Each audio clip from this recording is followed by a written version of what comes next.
আসসালামু আলাইকুম। এখন আপনাদের যেটি দেখাচ্ছি সেটি হচ্ছে বাংলাদেশে ৳১ লাল কয়েন। ২০২৫ সালে এর মূল্য কি ৩০,০০০ টাকা হবে? এটা কখনোই না, সর্বোচ্চ হলে ৳৩০ পিস হবে।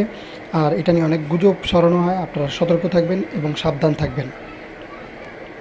আপনাদের একটি কথাই বলবো যে ২০২৫ সালে কেমন হতে পারে এই কয়েনটির দাম। অনেকেই জানতে চান যে ভাই ২০২৫ সালে কি ভাই অনেক বাড়বে? ভাই তেমন না, কিন্তু সর্বোচ্চ হলে ৳৩০ পিস হলেও হতে পারে বা এর চাইতে কিছু বেশি। কিন্তু আমার মনে হয় যে এর চাইতে বেশি কখনোই হবে না। যদি হয় তো অবশ্যই আমরা আবার ভিডিওর মাধ্যমে আপনাদের জানিয়ে দিব। কিন্তু অনেকেই গুজবে কান দিতেছেন যে এগুলোর মূল্য নাকি হাজার থেকে লাখ, লাখ থেকে কোটি টাকা। এটা সম্পূর্ণ মিথ্যা কথা, এগুলোতে কান দেবেন না। আরেকটি বিষয়, আমাদের গ্রুপ আছে শেখ সাব্বির হাসান মুন্সি এবং এই নামেই পেজ আছে, আপনাদের সামনে তুলে ধরছি। আপনারা এগুলো দেখবেন, এইখানে জয়েন হবেন পেজে প্লাস গ্রুপে, ইনশাল্লাহ সেইখানে পোস্ট করেন, পেজের ভিতরে কমেন্ট করেন বিভিন্ন ভিডিওতে, ইনশাল্লাহ আপনারা আপনাদের জিনিসগুলো বিক্রি করতে পারবেন। অনেকেই এইভাবে বিক্রি করতেছে এবং আমাদের টিকটকেও আইডিও আপনাদের সামনে তুলে ধরছি, এইখানেও আপনারা পোস্ট কমেন্ট করতে পারেন, কমেন্টের মাধ্যমে বিক্রি করতে পারবেন ইনশাল্লাহ, আশা করা যায়।